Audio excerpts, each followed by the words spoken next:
December 20ರಿಂದ start ಮಾಡಿರೋದು. ಒಂದು Google create ಮಾಡಿದ್ವಿ. ಗೂಗಲ್ ಫಾರ್ಮ್ ಕ್ರಿಯೇಟ್ ಮಾಡೋಕ್ಕಿಂತ ಮುಂಚೆ ಒಬ್ಬರು ಮೂರೇ ಮಂದಿ ಫಸ್ಟ್ ಸ್ಟಾರ್ಟ್ ಮಾಡಿದ್ದು. ಹಂಗೆ ಅದ್ರ ಜೊತೆಗೆ ಅವರು 3 ಮಂದಿ ಗೊತ್ತಿರೋರು ಹಂಗೆ ಹಿಂಗೆಲ್ಲ ಸೇರಿ ಎಲ್ಲ ಬಂತು. ಇಲ್ಲಿಗೆ ಇವತ್ತು 1500 ಡೇಟಾ ಇದೆ ಎಲ್ಲ ಡಿಪಾರ್ಟ್ಮೆಂಟಿಂದ.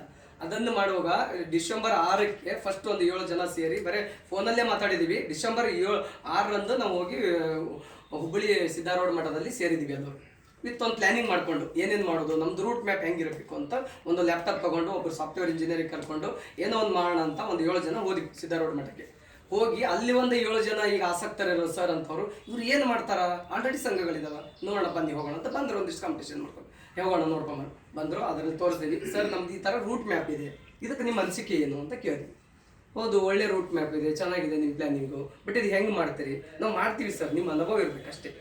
ಅನುಭವ ಮತ್ತು ಶಕ್ತಿ ಅಂದರೆ ಹಿರಿಯರು ಮತ್ತು ಯುವಕರು, ಅದರದ್ದೊಂದು ಇದು ಅವ್ರದ್ದು ಶಕ್ತಿ ಬರಬೇಕಾದ್ರೆ ಹಿರಿಯರಿಂದ ಅನುಭವ ಬರುತ್ತೆ, ಯುವಕರು ಮುಂದಾಗಿ ಶಕ್ತಿ ಬರಬೇಕು. ಅದು ಒಳ್ಳೆ ಎಕ್ಸಿಕ್ಯೂಷನ್ ಹೇಳೋದ್ರಲ್ಲ. ಈಗ ಹಳೆಯ ತಲೆಗಳಂದರೆ ಅವ್ರದ್ದು ಅನುಭವ ಬೇಕು. ಯಾಕೆ ಹಳೆಯದು ಒಂದು ಇದು ಯೂಸ್ ಮಾಡೋಕ್ಕಾಗಲ್ಲ, ನಾವು ವರ್ಕ್ ಅವಾಗ ಲೆಟರ್ ಕೊಡ್ತೀವಿ, ನಾವು ಲೆಟರ್ ಕೊಡೋಕ್ಕಾಗಲ್ಲ. ಆ ಸಿಸ್ಟಮನ್ನು ನಾವು ಯುವಕರಿಂದ ಎಕ್ಸಿಕ್ಯೂಟ್ ಮಾಡೋಕ್ಕೆ ಬಂದಿರೋದು. ಆ ಥರ ಮಾಡಿ ಡಿಸೆಂಬರ್ 20ರಿಂದ ಸ್ಟಾರ್ಟ್ ಮಾಡಿದ್ವಿ. ಅಲ್ಲಿ ಏನು ಮಾಡಿ ಜಿಲ್ಲಾ ಮಟ್ಟದಲ್ಲಿ ಮಾಡೋಕ್ಕೆ ಯಾರಿಗೂ ಟೈಮ್ ಇಲ್ಲ.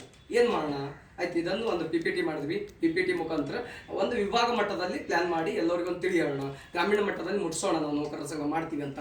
ಮತ್ತು ಹಿರಿಯರಿಗೆ, ಎಲ್ಲ ಅನುಭವಿಗಳಿಗೆ, ಗುರುಗಳಿಗೆ ಎಲ್ಲರಿಗೆ ಬಿಟ್ವಿ ಒಂದು ಮೆಸೇಜ್, ಈ ಥರ ಮಾಡ್ತಾ ಇದ್ದೀವಿ. ಆಸಕ್ತರಿದ್ದರು ಬಂದರು, ಎಲ್ಲ ಹಿರಿಯರು ಬಂದರು, ಅನುಭವಿ ಹೋದರು, ಒಬ್ಬರು ನೋಡ್ಕೊಳಕ್ಕೆ ಬಂದರು, ಒಬ್ಬರು ಅನುಭವ ಕೊಡೋಕೆ ಬಂದರು. ಹಂಗೆ ಬಂದರು. ಗುಲ್ಬರ್ಗದಲ್ಲಿ ಫಸ್ಟ್ ಮೀಟಿಂಗ್ ಮಾಡಿದ್ವಿ, ಗುಲ್ಬರ್ಗ ವಿಭಾಗ. ಆಮೇಲೆ ಅಲ್ಲಿಂದ ಆದಮೇಲೆ ಬೆಳಗಾವಿ ವಿಭಾಗ ಮಾಡಿದ್ವಿ. ಬೆಳಗಾವಿ ವಿಭಾಗ ಆದರೆ ಮೈಸೂರು, ಬೆಂಗಳೂರು 2 ವಿಭಾಗದಲ್ಲಿ ಮಾಡಬೇಕಾಗಿತ್ತು. ಬಟ್ ಇಲ್ಲಿ ಜನಗಳ ಕಡಿಮೆ ಇರೋದ್ರಿಂದ ಬೆಂಗಳೂರು ವಿಭಾಗ ಅಂತೇಳಿ ಇಲ್ಲಿ ಮಾಡ್ತೀವಿ. ಆ ಎಲ್ಲ ಇದರಲ್ಲೂ ಎಲ್ಲ ಹಿರಿಯರು ಇದ್ದಾರೆ, ಕಿರಿಯರು ಇದ್ದಾರೆ, ಎಲ್ಲರೂ ಇದ್ದಾರೆ. 2 ವರ್ಷ ಫುಲ್ ಎಲ್ಲರೂ ನೋಡಿದ್ದಾರೆ. ನೋಡಿ ಎಲ್ಲ ತಿಳ್ಕೊಂಡು ಆಮೇಲೆ ಅದರದೊಂದು ಗೂಗಲ್ ಫಾರ್ಮ್ ಬಿಟ್ಟಿದ್ದೀವಲ್ಲ, ಎಲ್ಲರೂ ಗೂಗಲ್ ಫಾರ್ಮ್ ಮುಖಾಂತರ 1500 ಜನ ಆದರು.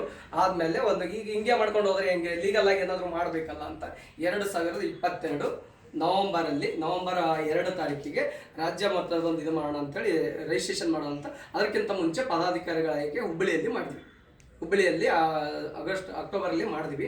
ಮಾಡಿಬಿಟ್ಟು ಮುಂದೆ 1 ತಿಂಗಳಲ್ಲಿ ನಾವು ಇಲ್ಲೇ ಮಲ್ಲೇಶ್ವರಮಲ್ಲೇ ಶಾಖೆಯಲ್ಲೇ ಮಾಡಿದ್ದು. ಮಲ್ಲೇಶ್ವರಂ ಶಾಖೆಯಲ್ಲೇ ನಾವು ರಾಜ್ಯ ಮಟ್ಟದ ಅಕೌಂಟ್ ಓಪನ್ ಮಾಡಿದ್ವಿ. ತುಂಬ ಟ್ರಾನ್ಸ್ಪರೆನ್ಸಿ ಆಗಿದೆ. ಯಾರ ಹತ್ರನೂ ಇಲ್ಲಿವರೆಗೂ ರಿಜಿಸ್ಟ್ರೇಷನ್ ಆಗೋವರೆಗೂ ಯಾರ ಹತ್ರ 1 ರೂಪಾಯಿ ಇಸ್ಕೊಂಡಿಲ್ಲ, ತಮಗೆ ಮೊದಲೇ ಹೇಳಿದ್ವಿ. ಆಮೇಲೆ ಅದರ ಅಕೌಂಟಿಗೆ ಹಾಕಂತ ಹೇಳಿದ್ವಿ, ಯಾರ ಹತ್ರನೂ ಇಸ್ಕೊಂಡಿಲ್ಲ. ಅಕೌಂಟಿಂದ ಸ್ಟೇಟ್ಮೆಂಟ್ ತೆಗಿತೀವಿ. Every month before 10th we will send every district presidents and treasurers for their information. They not ask any information from state ಅಂತ ಕೇಳಲ್ಲ. ಅವ್ರೇನು ಈಗ ಎಷ್ಟು ಇಟ್ಟಿದಾರ ರೊಕ್ಕ ಅದು ಯಾರು ಕೇಳಲ್ಲ ನಮಗೆ. ನಾವು ಕೇಳೋಕ್ಕಿಂತ ಮುಂಚೆನೇ 10 ತಾರೀಕು ಅವ್ರಿಗೆ ಹಾಕ್ತೀವಿ. ಅವರಲ್ಲಿರೋದು ಕೂಡ ನಮ್ಮ ರಾಜ್ಯ ಮಟ್ಟಕ್ಕೆ ಬರ್ಬೇಕಂತ ಹೇಳಿದ್ವಿ. ಅವರು ಕೂಡ ಕರೆಕ್ಟಾಗಿ 10 ತಾರೀಕು ಒಳಗಾಗಿ ಅವ್ರ ಜಿಲ್ಲೆಯಲ್ಲಿ 3 ತಿಂಗಳು ಬೇಕು, ನಮ್ಗೆ ಏನು ಬೇಕಾಗಿಲ್ಲ. 1 ತಿಂಗಳಲ್ಲಿ ಎಷ್ಟು ಅಮೌಂಟ್ ಬಂತು, 1 ತಿಂಗಳಲ್ಲಿ ಎಷ್ಟು ಖರ್ಚಾಯಿತು, 1 ತಿಂಗಳು ಈಗ ಪ್ರೆಸೆಂಟಾಗಿ ನನ್ನ ಹತ್ರ ಎಷ್ಟು ಅಮೌಂಟ್ ಇದೆ, ಇದನ್ನು ಪ್ರತಿಯೊಬ್ಬರಿಗೆ ತಲುಪಿಸೋ ಕೆಲಸ ಮಾಡ್ತಾರೆ. ಅಷ್ಟೇ ಸಿಂಪಲ್. ಇದು ಮಾಡ್ತಾ ಇದ್ವಿ. ಅದ್ರದ್ದೇನು ಪ್ಲಾನಿಂಗ್ಗಳು, ಸಾಫ್ಟ್ವೇರ್ ರೆಡಿ ಮಾಡೋದು, ಸೆನ್ಸಸ್ ಸರ್ ಹೇಳಿದ್ರು. ಮತ್ತು ಇನ್ನೊಂದು ಸೆನ್ಸಸ್ ಈಗ ಅಂದರೆ ಬರೀ IAS ಆಫೀಸರ್ಗಳಿಗೆ ನೀವು ಏನು ಮಾಡಿದ್ರೆ ಮಕ್ಕಳು ಹೆಂಗೆ ಮಾಡಬೇಕು, ಅದನ್ನೇ ನಾವು ಮೇನ್ ಅದೇ ಹೇಳಿದ್ದು. ಮೇನಲ್ಲಿ 5ನೇ ಕ್ಲಾಸ್ ಹಿಡಿದು ಮಿನಿಮಮ್ ಒಂದು ತಿಳುವಳಿಕೆ ಬರೋ ಹುಡುಗ ಹಿಡಿದು ಅವ್ರು ಎಷ್ಟಾದರೂ ಓದಿರ್ಬೋದು, 5ನೇ ಕ್ಲಾಸಿಂದ ಮುಂದಿನ ಕ್ಲಾಸ್ವರೆಗೂ ಅವರ ಮಕ್ಕಳು, ಅವ್ರ ಪೇರೆಂಟ್ಸು ಕಂಪಲ್ಸರಿ ಅದು ಸೆಮಿನಾರ್ ಅಟೆಂಡ್ ಮಾಡಬೇಕು. ಆ ಸೆಮಿನಾರೇ ನಮ್ಮ ಮೂಲ ಉದ್ದೇಶ ಇರೋದು ಸಂಘದ. ಪ್ರತಿ 6 ತಿಂಗಳಾಗಲಿ ಅಥವಾ 1 ವರ್ಷ ಆಗಲಿ ಒಂದು ಡಿಸ್ಟೆನ್ಸ್ ಇದು ಮಾಡೋದಿದೆ. 3 ತಿಂಗಳು ಅಂತ ಇದ್ದಾರೆ, 6 ತಿಂಗಳು. ಜಿಲ್ಲಾ ಮಟ್ಟದಲ್ಲಿ ಜಾಸ್ತಿ ಆದರೆ ತಾಲೂಕು ಮಟ್ಟದಲ್ಲಿ ಮಾಡ್ತೀವಿ. ಇಲ್ಲಂತ ಜಿಲ್ಲಾ ಮಟ್ಟಕ್ಕೆ ಏನಪ್ಪ ಅಂದರೆ 5th ಇಂದ ಯಾವುದೇ ಪಾಲಕರು ವಿದ್ಯಾರ್ಥಿಗಳು ಮಾತ್ರ ಬರಬೇಕು. ಅದಕ್ಕೆ ಅದರಲ್ಲಿ ಎಲ್ಲೂ ಇದಿಲ್ಲ, ಮತ್ತೆ ಯಾವುದೋ ಸ್ಟೇಜ್ ಇರಲ್ಲ. ಇಲ್ಲಿವರೆಗೂ ಇಷ್ಟು ಫಂಕ್ಷನ್ ಮಾಡೋದ್ರಲ್ಲಿ ಯಾವುದೋ ಸ್ಟೇಜ್ ಇಲ್ಲ, ಹೂವಿನ ಹಾರ ಇಲ್ಲ, ಕುರ್ಚಿ ಇಲ್ಲ, ಏನಿಲ್ಲ. ಒಬ್ಬರು ಪಾಲಕರು ಪಾಠ ಮಾಡ್ತಾರೆ, ಆ ಥರ ಶಿಷ್ಯರು ಕೊಡ್ತಾರೆ. ಇದನ್ನು ಅವರಿಗೆ ಗುರಿ ಮುಟ್ಟಿಸಕ್ಕೆ ಅಂದರೆ ಮಕ್ಕಳಿಗೆ ಅದನ್ನು ಕೇಳ್ಕೊಂಡು ಹೋದ ತಕ್ಷಣ ಅವತ್ತೇ ಅವ್ರು ಸ್ಟಾರ್ಟ್ ಮಾಡಬೇಕು, ನಾನು ಏನಾಗಬೇಕಂತ ಸ್ಟಾರ್ಟ್ ಮಾಡಬೇಕು. ಯಾಕಂದ್ರೆ ನಾವು ಕೂಡ ಹಂಗೆ ಬಂದಿರೋದು. ನಮ್ಮ 5ನೇ ಇದ್ದಾಗ ಯಾರ್ಯಾರು ಹೇಳಿದ್ದಾರೆ ಹಿಂಗಾದ್ರೆ ಹಿಂಗಾಗ್ತಂತ ಅದನ್ನು ಕೇಳ್ಕೊಂಡು ಓದಿದ್ವಿ. ಅದನ್ನೇ ಹೇಳೋರು ಯಾರಿಲ್ಲ ನಮಗೆ, ನಾವು ಹೇಳೋದಿದೆ ಅವರಿಗೆ. ಅವ್ರ ಮಕ್ಕಳಿಗೆ ಪಾಲಕರಿಗೆ ಹೇಳೋ ಮುಖಾಂತರ ಒಂದು ಎಲ್ಲ ಡಿಸ್ಟಿಕಲ್ಲೂ ಎಲ್ಲ ತಾಲೂಕಲ್ಲೂ ಸೆಮಿನಾರ್ ಮಾಡೋದು. ಒಂದು 5 ಜನ ಟೀಮ್ ಹೋಗ್ತಾರೆ.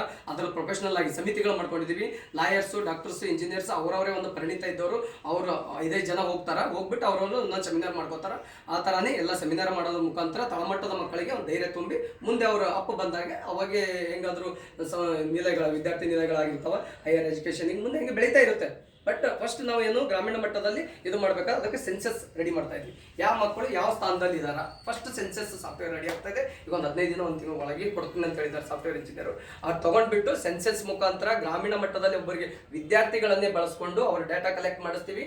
ಮಾಡಿಬಿಟ್ಟು ಆ ಡೇಟಾ ಒಂದ್ಸಲ ತಗೊಂಡಿವಿ ಅಂದ್ರೆ ಅವ್ರದ್ದು ಎಲ್ಲ ಇರುತ್ತೆ ನಮ್ಮ ಹತ್ರ, ನಾವೆಲ್ಲ ಮೇಂಟೈನ್ ಮಾಡ್ತೀವಿ. ಅದು ಯಾಕಂದ್ರೆ ಈ ತಿರ್ಗಾ ಮಾಡಂಗಿಲ್ಲ ಅಂತ ಸರ್ ಹೇಳಿದ್ರು. ಆ ಥರ ಮಾಡೋ ಅವಶ್ಯಕತೆ ಇಲ್ಲ. ಒಂದ್ಸಲ ನಾವು ತಗೊಂಡೆ ಅದಕ್ಕೆ ಆದ ಒಂದು ಟ್ರೆಡಿಷನಲ್ ಆಗಿ ಒಂದು ಪ್ರೊಫೆಷನಲ್ ಆಗಿ ಒಬ್ಬರಿಗೆ ಬಿಡ್ತೀವಿ, ಅದನ್ನ ಡೇಟಾ ಮೇಂಟೈನ್ ಮಾಡ್ತಾರೆ. ಅದ್ರ ಮುಖಾಂತರ ಎಲ್ಲರೂ ನಾವೆಲ್ಲರೂ ಸಪೋರ್ಟ್ ಆಗಿರ್ಬೇಕಷ್ಟೇ, ಸ್ವಲ್ಪ ತಾಳ್ಮೆ ಇರಬೇಕು. ಯಾಕಂದ್ರೆ ಒಂದೇ ಸಲ ಗೊತ್ತಾಗಲ್ಲ ಇದ್ರದ್ದು ರಿಸಲ್ಟ್ ಔಟ್ಪುಟ್ ಗೊತ್ತಾಗಬೇಕು. Minimum it will take more than 3 years. ಒಂದು ಸಿಂಪಲ್ ಗೊತ್ತಾಗಬೇಕು, ಫುಲ್ ಪರ್ಫೆಕ್ಟ್ ಆಗಿ ಗೊತ್ತಾಗ 5 years. ಅದಕ್ಕೆ ಅಲ್ಲಿವರೆಗೂ ನಾವು ತಾಳ್ಮೆಯಿಂದ ಏನೋ ಮಾಡ್ತಾ ಇದ್ದಾರೆ ಒಬ್ರು, ನಾವು ಅವ್ರಿಗೆ ಸಪೋರ್ಟ್ ಮಾಡೋಣ ಅಷ್ಟೇ. Thank you.